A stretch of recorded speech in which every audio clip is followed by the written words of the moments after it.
Hey everybody, it's Dr. Chris back with our 12 Minutes to Health. Thank you for joining me. As always, I appreciate when you guys come in, watch our 12 Minutes to Health and learn just more about the research on how to eat better, how to move more, and how to think better. And not just how to do that, but what that does for your health and combining all three of those. So thank you as always for joining us. I want to remind you that we do these talks every Tuesday night. We go over research in the clinics so that you can be there with the doctors. We do this every Tuesday night at 6. I encourage you to get into the office. There's so much research that we have in the office that we're trying to get into the hands of patients. Much more than we can cover 12 minutes at a time on these talks. So get in there. We have a bunch of refreshments, healthy snacks, green drinks, and most importantly, you get to sit there with the doctors and get your questions answered, because it's our commitment to you guys to help in the education process, to let you know exactly what the real peer-reviewed randomized controlled trial research is saying in the medical journals right now about how to live a healthier lifestyle,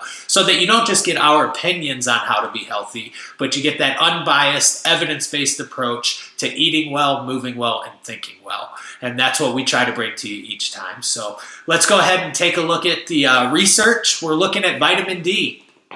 And I know I talk a lot about vitamin D, and I will continue because it is hugely important.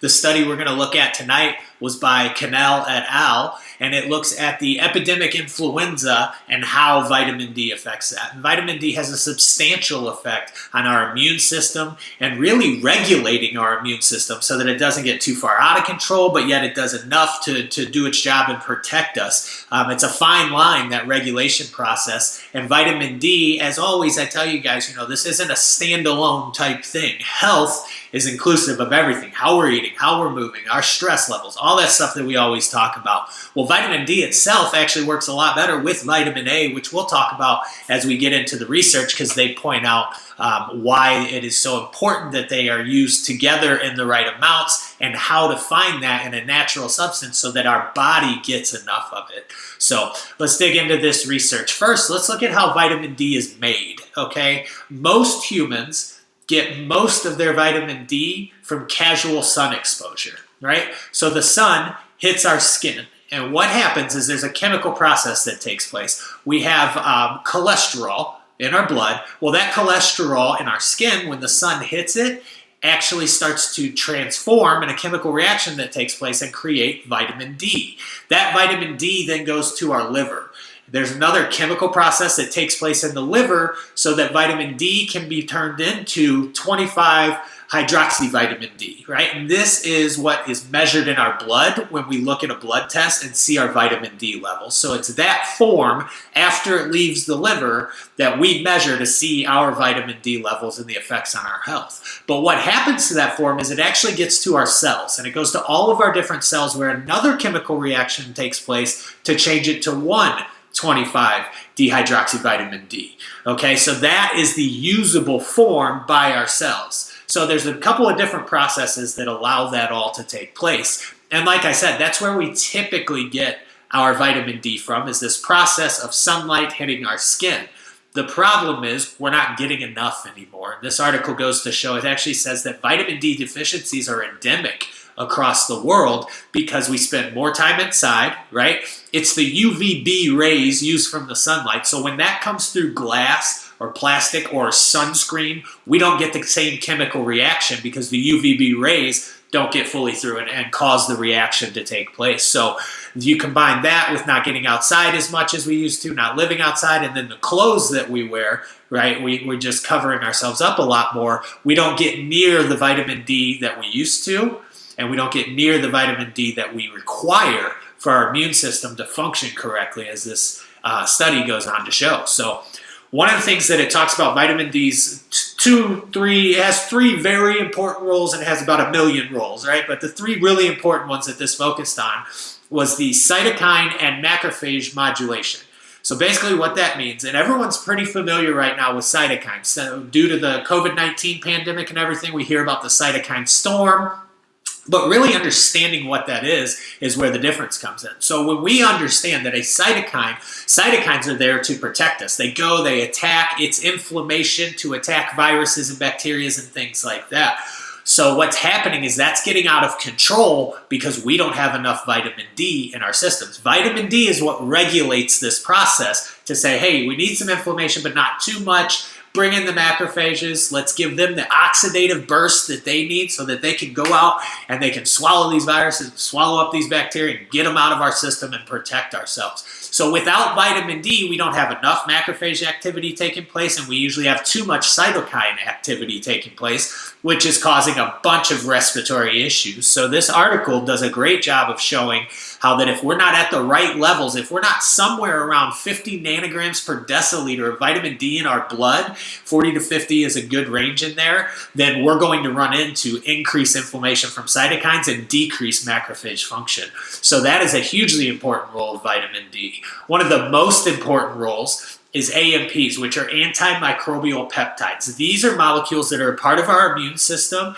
that go out and they eliminate bacteria and viruses and things like that. And we're genetically predisposed to send these things out so that we can fight off foreign invaders. And what the study said was, perhaps most importantly, 3 independent research groups have shown that vitamin D dramatically stimulates genetic expression of antimicrobial peptides in human monocytes, neutrophils, and other human cell lines. So basically, vitamin D in the correct levels is actually stimulating our genes, right? We have genes for AMPs, these antimicrobial peptides. It's just they're not always kicking on and doing as much as they could because they lack that burst that is provided by vitamin D being at sufficient levels to stimulate the genetic expression of these antimicrobial peptides. So without these antimicrobial peptides, we are really open to any foreign invaders. These are essential in us maintaining our health and our immune function. So vitamin D is very, very important when we look at the antimicrobial peptides, the cytokines, and the macrophages that we talked about earlier. So very, very important that we get those levels of vitamin D up over that 40 nanogram to 50 nanograms per deciliter. How we go about doing that is through cod liver oil. Cod liver oil is our best source of vitamin A and vitamin D together. And the reason that that's important is because vitamin A and vitamin D share a receptor site on our cells. It's the RXR receptor site. And what that means is that if we have A and D in the right levels, they're actually working symbiotically. They work together to help our immune system. So vitamin D is actually 300% more effective when we have the right amounts of vitamin A going along with it. And the right amounts that occur in nature are found in cod liver oil. It's the best source for vitamin A and vitamin D to remain balanced. And the study goes on to show that if you have too much A or you have too much D or not enough of either one, whatever it is, you're going to have a functional inability, a functional decrease of the other vitamin to do its job. So it's absolutely crucial that we have these in the right balance. So cod liver oil, I mean, if you ever grew up, listening to your grandma, I know my grandma used cod liver oil for everything. It was, we would drink it, we would put it on stuff, it was always there. And it was a great remedy. It actually was helping us stay healthier.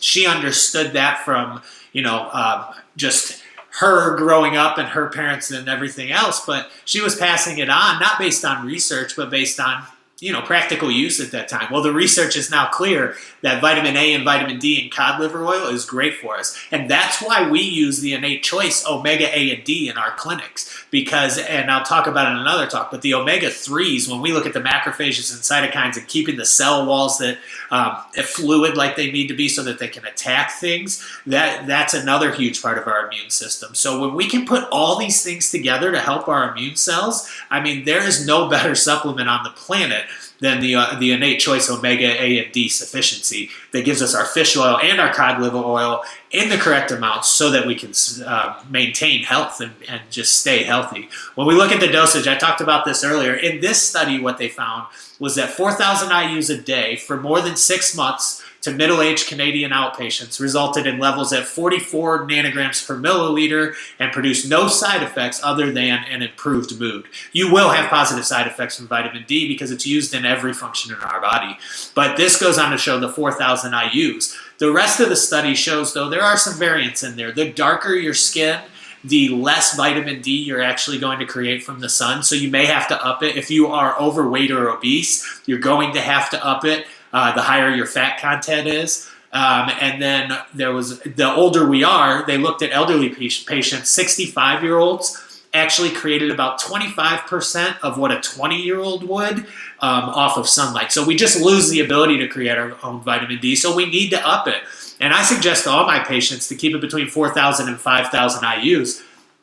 But one of the most recent studies that came out in August looking at COVID-19, it saw that the higher your vitamin D levels, the less susceptible you were to symptoms, to ending up in the ICU, and to death. So vitamin D is actually hugely important, and it's all over the place right now, right? Like, take your vitamin D, 5,000 IUs. What I would suggest right now is that if you're deficient in vitamin D, I would even take that up to 10,000 IUs, just due to the research and what it's saying over those first 2 to 3 months, that 90 days is when we see human physiology really kick in. It takes about 90 days for our body to build up on a substance like that, and then back it back down to the 5,000 to maintain, and you're going to be a lot healthier for it, especially if you're using vitamin A. And if you don't have vitamin A with your vitamin D, you're really doing yourself a disservice. You're not going to hurt yourself by just taking the vitamin D, and it will have a benefit, but why would we not take vitamin A with it and omega-3s so that we get 3 times the benefit from the vitamin D that we are taking? I mean, it's a no-brainer when you look at it. So very important for absolutely everybody right now, with the flu season or COVID season or whatever you want to look at. But the truth is, there are always viruses and bacteria out there, and we need to be boosting and maintaining our levels of vitamin D, omega-3s, and vitamin A constantly so that we can be as healthy as possible, along with exercise, positive thought, stress reduction, all the stuff that we talk about with you guys. So I know there are more questions. There's a ton of information in this article that's just impossible to cover in 12 minutes. So first off, get into the office Tuesday nights. We love having you guys in there. You can grab more research, talk to the doctors, and enjoy the refreshments. But also, I know that a lot of people's health is not where they want it right now. I know there's people out there with aches and pains, and I know you're either one of these people or you know one of these people. So let them know about us, guys. We're doing, our special offer, a $39 donation to our local monthly charity, get you any x-rays we need, an exam, consultation. We use our proprietary health software to get you a personalized health score from 0 to 100 so that we can help you get the answers that you need and the truth that you need. And that's why we've taken it down to $39, which is a donation. We just don't want any more excuses. So we've removed the barriers. Now it's up to you. Let's get you into the clinic today. Give us a call. We'll get you set up with an appointment. And I'll see you next time for our 12 Minutes to Health. Thanks, guys. Have a great day.